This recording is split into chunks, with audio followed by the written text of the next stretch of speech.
400.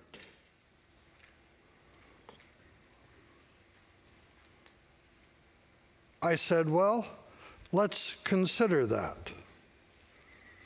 So several of us sat in a pew.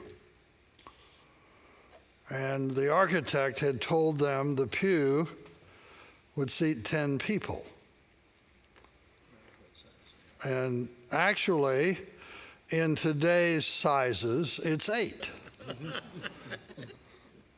See, that long ago architect who did the Falling Waters house and so on, remember him?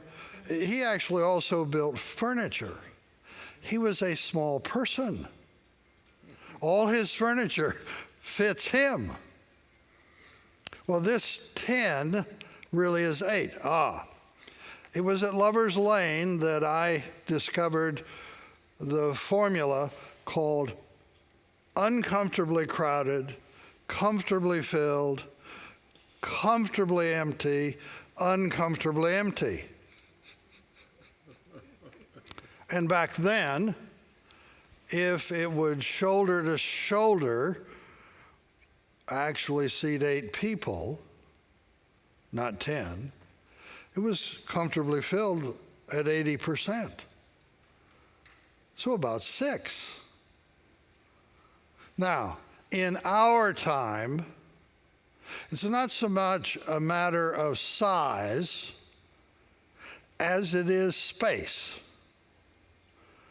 So while today I might have, or a long time ago said 80% is comfortably filled, in our time I would say 60% is comfortably filled.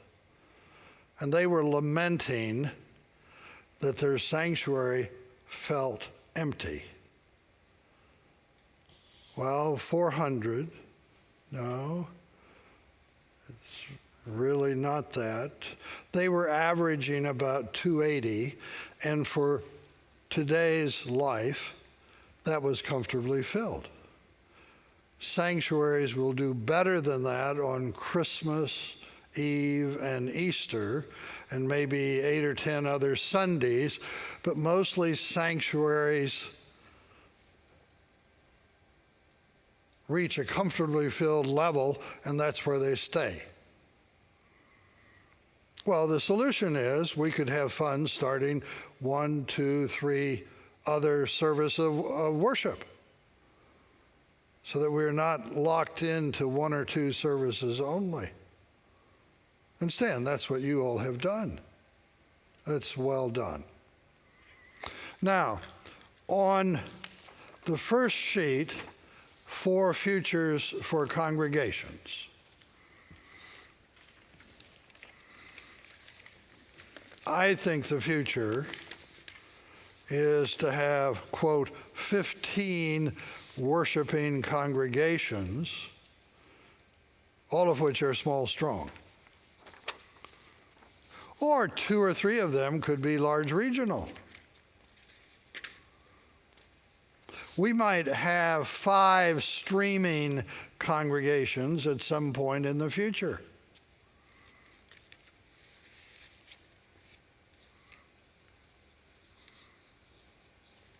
Any question with which I could help on 4 futures for congregations?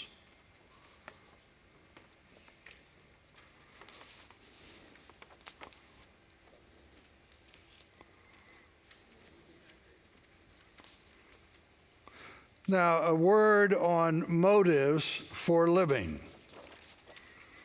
It took our youngest son, Mike, 17 years to teach me that he could not be motivated to do schoolwork. Why can't you be like your older brother and see the challenge in this schoolwork? I said that for 17 years. I finally heard the words, I made 4 new friends today. The motive is community, not challenge, not commitment. So from that time on, I have never said to Mike, "How are things going? What are you doing? What are you achieving and accomplishing?" All those phrases resonate with a person who lives life on the motive of challenge. And they all are another way of saying, why can't you be like your older brother and see the challenge? I began to never ask Mike a question. I began to share an invitation. Mike, share with me what you're having fun with today. There's no question in that at the end. It's share with me what you're having fun with today. And what you're having fun with resonates with the motive of community, good fun, good times, fellowship, belonging, family. And Mike began to blossom. Now, the same principle, remember the couple who had the one child, the twins, and then the fourth grader. And I said to them, your fourth grader will do better if you never ask a question. If you always focus on an invitation. And if the invitation has something to do with share with me what you're having fun with. See, one of the foundational principles of learning is people learn better when they're having fun. They don't learn as quickly or as well when life is doom and gloom, shout and pout, anger and hostility. People thrive in their learning when they have fun. So some years I would have a commitment card. Some years I would have a compassion card. We are grateful for the compassion with which God is blessing our lives. We look forward to giving generously, fill in the blank, during the coming year. Some years I'd have a community card. We are thankful for the sharing of community, good fun, good times. We're having fun with together. We look forward to happily giving. Why would I use the word happy? People give more money when they're happy. People give less money when it feels doubt, doom, and gloom. The notions of if you don't give, we're going to die, does not increase generous giving. Under threat, people wither. With encouragement, people grow. And one of the early motives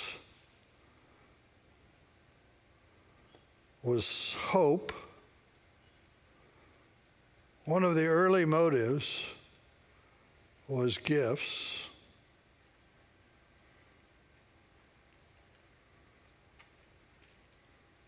One of the early motives was having fun together. And amidst all the difficulties of life and all the struggles with alcoholism, on and on and on, congregation of Lovers Lane thrived. Because people in the congregation experienced sharing good fun and good times, fellowship and belonging with one another. Now, this did not happen at Lovers Lane, but when I was helping a church, they had a group of ushers. And this group of ushers was as creative as our Lovers Lane ushers. They had in that church a church secretary who was a well-meaning, helpful person. And she had a problem in the bulletin with typographical errors. So much so that the ushers, a creative group, found an empty offering plate stuck in a corner, not being used. And so before each service, the ushers would write their name on a little sheet of paper and put a number and $1 in the plate. And then during the sermon, we did not do that. We were at the Dobbs house. But during the sermon, the ushers would count the number of mistakes in the bulletin, and whosever number was nearest, they got the dollars in the plate. It was an added incentive for being an usher. We didn't do that, but we did have lots of good fun, good time ways of sharing in Lovers Lane. Any question, comment I could be helpful with on motives for living?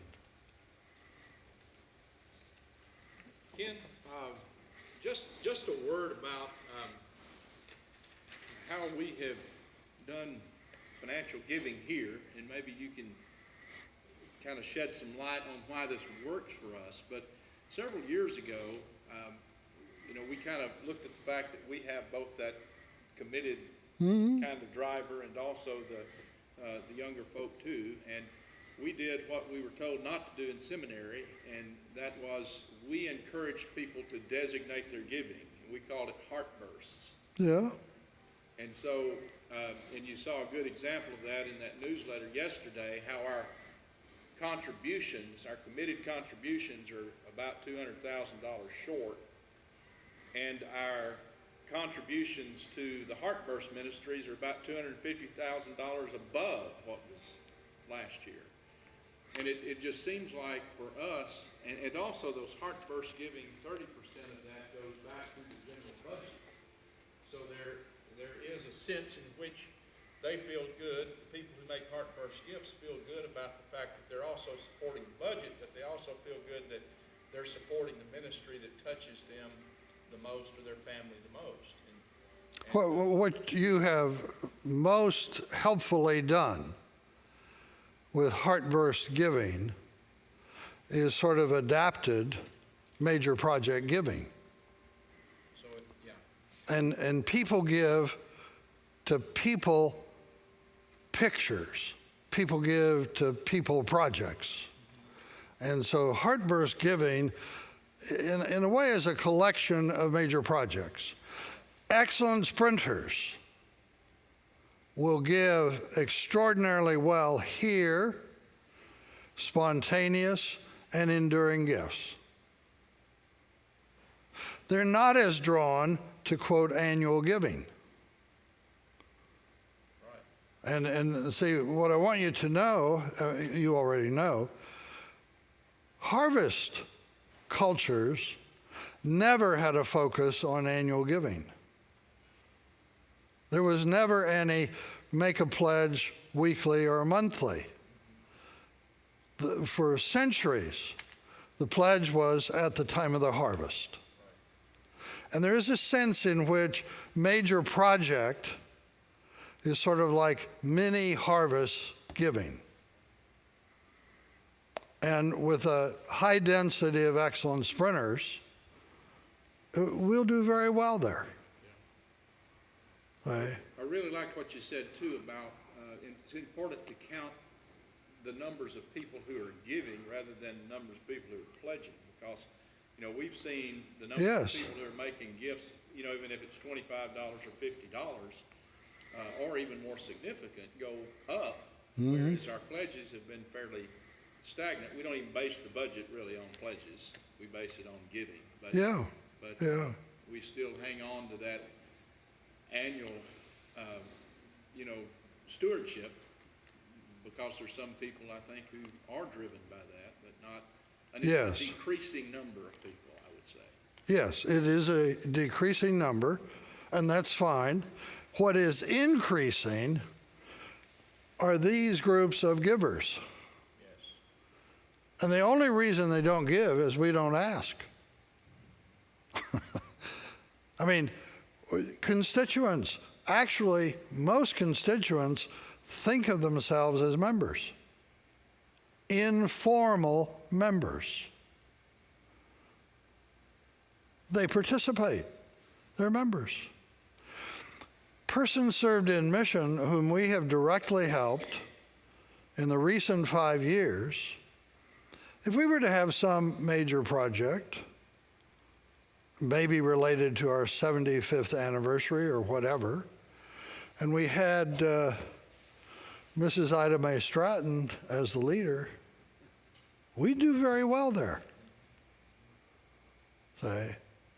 And my quarrel with most fundraisers is they neglect these 4 groups. And you're right, I don't think about how many members are giving, I think about the total persons who are giving. God doesn't count it against someone if they're not a member and they give generously. Fair enough? Now, anything on motives for living? Yes. It occurs to me that those motives over a lifetime may change. Say again? I'll take myself. Yes. As I was a firstborn, Yes. and I would not say community was a motive in my life at an earlier age as much as other things. But I Yes. think now it is a high motivation. Do you have grandchildren Sure. And greats. and great grandchildren? Well, see, Margaret, you have good wisdom. You can grow any of these motives. You'd have fun growing. They are all latently present in every person, gift of God. And I work with people who are high challenge, deeply committed, and I say to them, teach me about your grandchildren. And the pictures come, and the stories are shared. And what is shared are acts of compassion and community and hope. And grandchildren and great-grandchildren are God's gift to help us learn motives that are helpful for this time. So, do people grow and develop? Sure. And I'm just thinking that as a church, we might keep that in mind when we're thinking about people and motivations. oh yes, They don't stay the same. It's fluid. it is fluid. God gives you all 6 gifts of motives. You're encouraged to grow whichever ones you would have fun growing.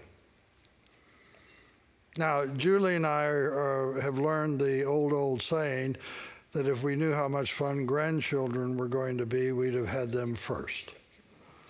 Okay? Because they do stir compassion, community, hope. Well done. Anything else on motives?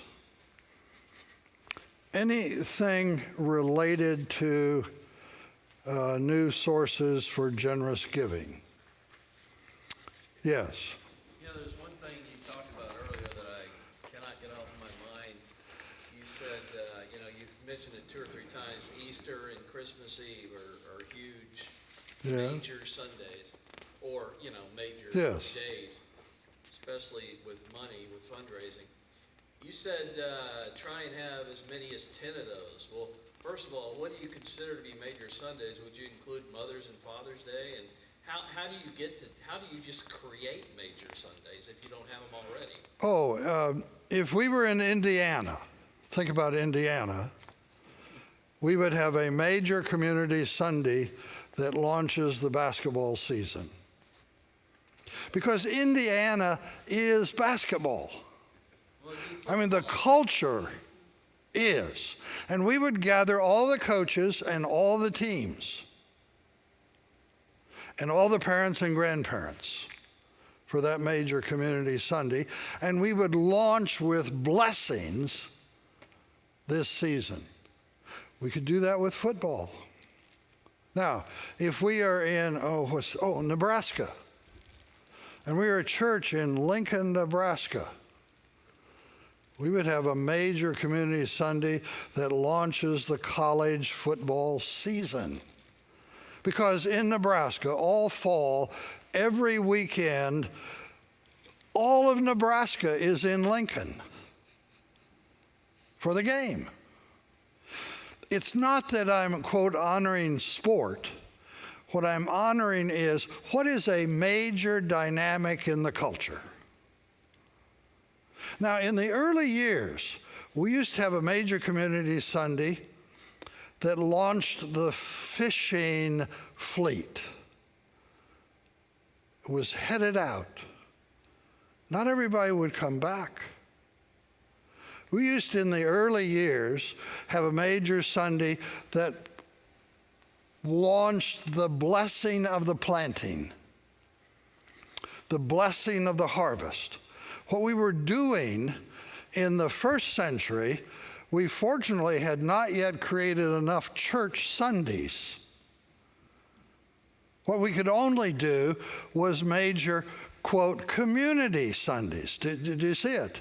But give us 1,000 years or so, we created so many church Sundays that we crowded out the whole notion of community.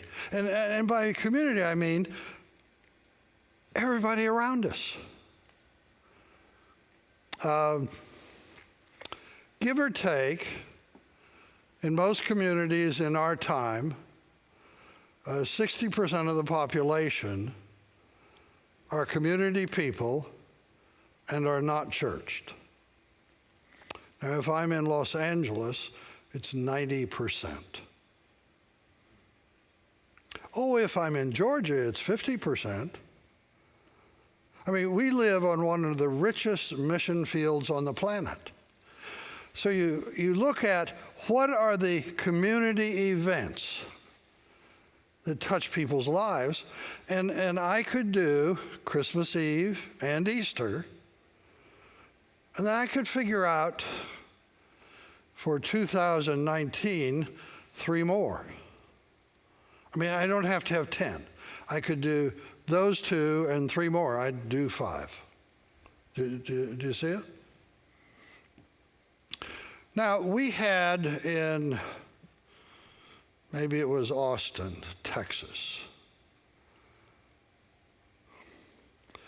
There was a year in which there were more crib deaths of babies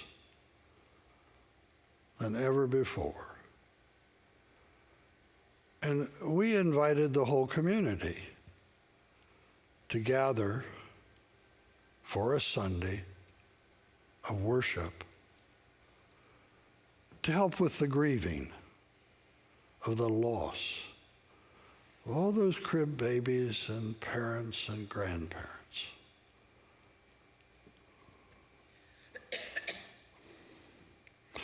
9/11, there were some congregations that gathered people in a, quote, major community gathering to be helpful with that. Do you see what I mean? Some of these we'd prefer not to do, and at the same time, it's an important gathering of community to deal with.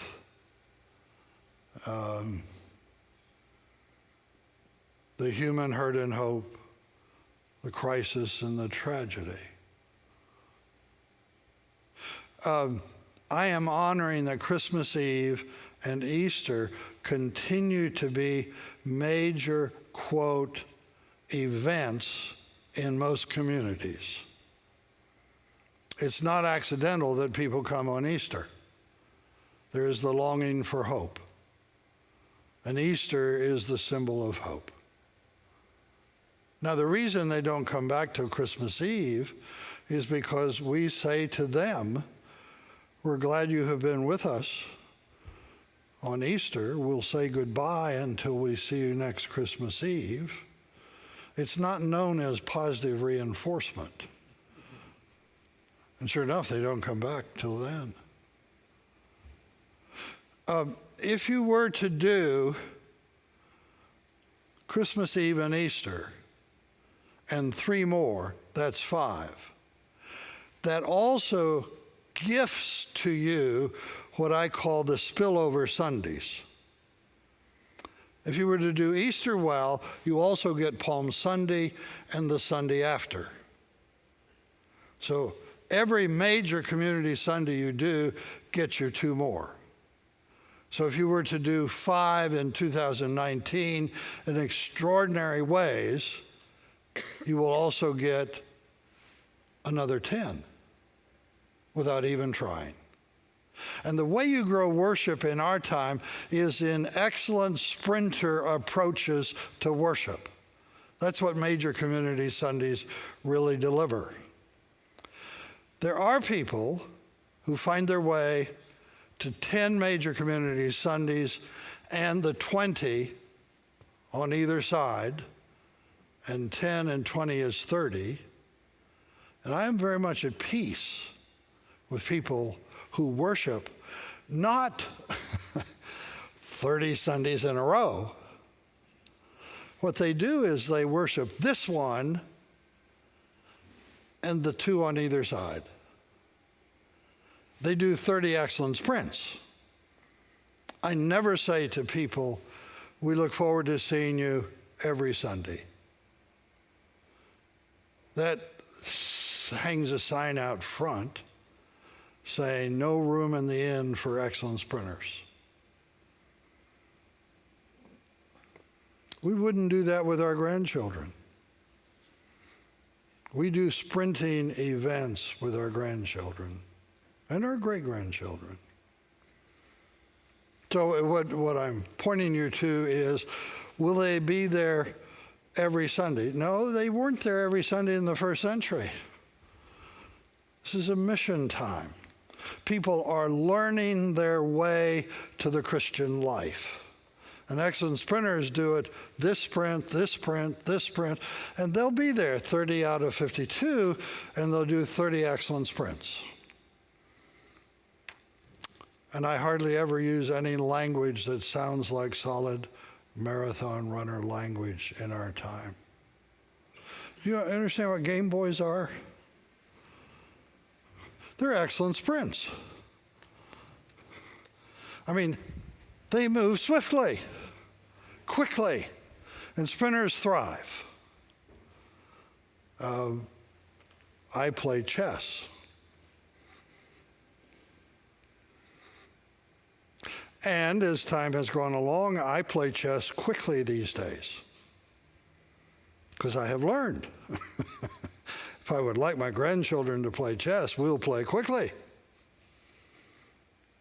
It's not like we're going to take 5 minutes between each move. Fair enough? Yes? Dumb question.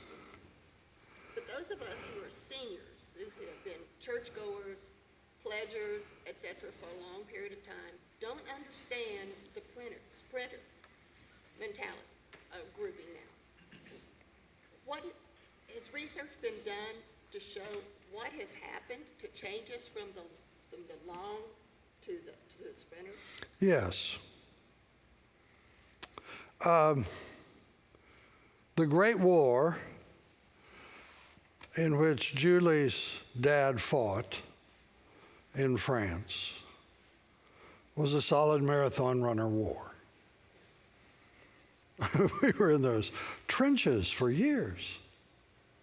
I mean, everybody in August of 1914 thought the war would be over by Christmas. It went on forever in the mud and blood of the trenches. The second half of the Great War, which began in 1940, I mean, there was just a timeout. It's not really World War II. It's the Great War, timeout, Great War continued. The Great War was an excellent sprinter war. Hitler's Blitzkrieg. I mean, in the early war, in May 10th of 1940, 7 million troops slowly invaded Belgium. In 1914, it was a slow invasion. In 1940, 7 million troops sped through Belgium. It was a blitzkrieg. Even more importantly and significantly, the war in the Pacific. My uncle was in Germany. My dad was in the Pacific. In the Pacific, we sprinted to this island, to this island, to this island, over to this island, back to this island.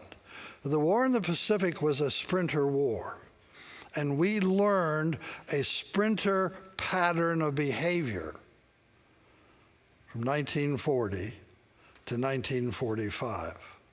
There were actually 3 wars that went on. The war in Africa and Europe, the war in the Pacific, and the war at home.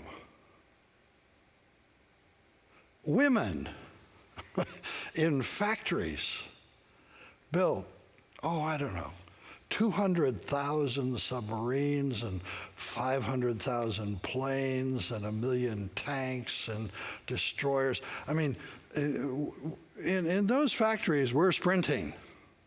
There is no slow, steady, methodical. We're getting this stuff quickly to the Pacific and to Europe. And the pattern of sprinting in life was learned. That's really where the notion of an excellent sprinting culture occurred. It was an excellent sprinting culture of desperation. If we had not sprinted that well, we would have lost all 3 of those wars. We out-sprinted Europe and Japan. That's why we won. And we mostly out-sprinted in the factories that women created the supplies that helped the war to happen. And when people came back from those wars, there was a sort of a celebration time. But it was now in our bones to sprint in the culture. Some people wanted to go back to the solid marathon culture, but it was not there to go back to. Fair enough? Now, it may be that 100 years from now, the culture will relearn a solid marathon runner culture. But the excellent sprinter culture occurred out of desperation. 3 wars. And I'm glad we learned to sprint. We would not be the country we are if we had lost. Say, Gesundheit. Does that help? Say, oh dear. Now, Julie has joined us. She has been kind enough to pack our vehicle. After sometime this afternoon, Paul knows, Stan knows, we are headed to Ohio. Her graduating class in high school graduated in 1956. And they have been getting together, the girls, every now and then across the years. And they are gathering again this coming Thursday. So we are making the trek to Cuyahoga Falls, Ohio, to celebrate with some of the girls in her class. Yes. Is she still the only one who can back the trailer into a slot? Yes. How can you do that to us men? Julie is a legend in Airstream circles for, on her own, taking the trailer from Florida to Ohio or cross country. I will be speaking somewhere. She took it to Big Bend National Park with another group of Airstreamers. It's her quilting gifts. No, it's a way of thinking that shows up in quilting and shows up in the steps it takes to back a trailer in. Do you follow it? I mean, it's sort of you're piecing the puzzle together kind of thing. The hat is her second Stetson. Her first Stetson she had for 20-some years. The dermatologist taking something off here said, you've got to wear a hat big enough to block the sun. In Texas winds, as she will tell you, it's only a Stetson that with the cord you can keep on. And she'd be kind enough. What do you have on the string now, Julie? An opal. 30 years ago, we were in Cooper Pedy, Australia. If you're in Adelaide and you go about 400 miles northwest in the middle of nowhere's nowhere, you'll be in Cooper Pedy, where the opal mines are. And the temperature is 112 degrees in the shade. There is no shade, there are no trees. People live underground in the mines. We've gone through a mine, we've gotten all the opals, and then we move in and we'll have a house, we'll have a store, we'll have a church, we'll have everything you can think of underground. And so 30-some years ago, we found this opal. It's been in a drawer for 30 years. And the jeweler over near Casa Linda Plaza, she and he came up with the opal being mounted here. And it's really just a remarkable adventure. And as you all know, Julie invited me on our first date. And I have a phrase: decisive events change our lives and shape our destinies. Decisive persons change our lives and shape our destinies. So our first date, our marriage, or coming to Lovers Lane, the beginnings of the notion of hope and gifts came to fruition at Lovers Lane in 1958. This church, this congregation, is remarkable for living with a spirit of overflowing hope, and is a remarkable congregation for focusing on people's gifts. This is not a congregation of rules and regulations, conditions and stipulations, policies and procedures. Those things really only worked in a church culture anyway. This is a mission community.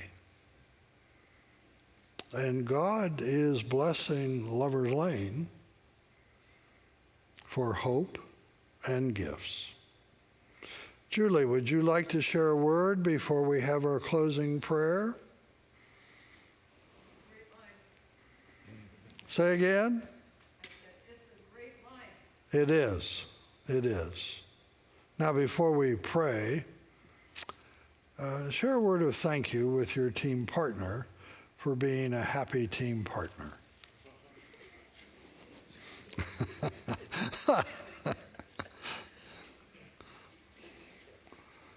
Paul, is there a word before we pray?